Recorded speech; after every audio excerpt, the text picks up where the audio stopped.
Hello all, ముందుగా అందరికీ శ్రీ విశ్వవసునామ ఉగాది శుభాకాంక్షలు అండి. ఈ ఉగాదికి నేను మామిడికాయ పులిహోర చేయబోతున్నాను. దానికోసం 2 మామిడికాయలు, పచ్చిమిర్చి, కరివేపాకు, మినపప్పు అండ్ పల్లీలు తీసి పక్కన పెట్టుకున్నాను.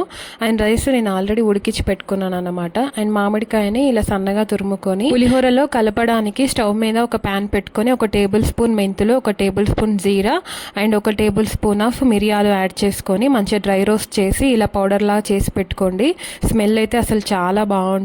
అండ్ మామిడికాయ పులిహోర పోపు కోసం ప్యాన్ మీద ఆయిల్ వేసుకొని, ఇక్కడ ఆయిల్ వచ్చేసి నేను పల్లి నూనె యూస్ చేస్తున్నాను. దీనికి ఆయిల్ కొంచెం ఎక్కువే పడుతుంది, కానీ టేస్ట్ అయితే చాలా బాగుంటుంది అన్నమాట పల్లి నూనె యూస్ చేస్తే. అండ్ పల్లీలని నేను ఫస్టే రోస్ట్ చేసుకొని పక్కన పెట్టుకుంటాను, ఎందుకంటే పోపులో యూస్ చేస్తే అది కొంచెం మెత్తబడిపోతాయి, అందుకే నేను పక్కన తీసి పెట్టుకున్నాను అనమాట. అండ్ పోపు కోసం ఇందులో జీలకర్ర, ఆవాలు, పచ్చిమిర్చి, కరివేపాకు అండ్ మినపప్పు అన్నీ యాడ్ చేసుకొని 1 టేబుల్ స్పూన్ ఆఫ్ టర్మరిక్ కూడా యాడ్ చేసి, అండ్ ముందుగా మనం సన్నగా తరిమి పెట్టుకున్న మనం మామిడికాయ తురుమును కూడా వేసి టేస్ట్కి సరిపడా సాల్ట్ వేసుకొని అన్నీ మిక్స్ అయ్యేలాగా మంచిగా కలుపుకోవాలి. అండ్ ముందుగా మనం రెడీ చేసి పెట్టుకున్న రైస్లో ఇదంతా పోపును యాడ్ చేసి మంచిగా మిక్స్ చేసుకోవడమే. ఎంతో టేస్టీగా చాలా బాగుంటుంది అన్నమాట.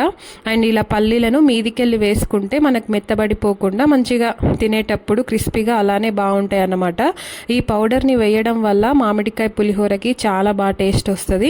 టేస్ట్ అయితే చాలా బాగుంది, మీరు కూడా తప్పకుండా ట్రై చేయండి. నాకు ఈ ఉగాదికి భక్షాలంటే ఎంత ఇష్టమో మామిడికాయ పులిహోర కూడా అంతే ఇష్టం అన్నమాట. మీరు ఈ ఉగాదికి ఏది ఇష్టంగా తింటారో కామెంట్లో తెలపండి. వీడియో నచ్చితే కనుక please like and subscribe. Thank you.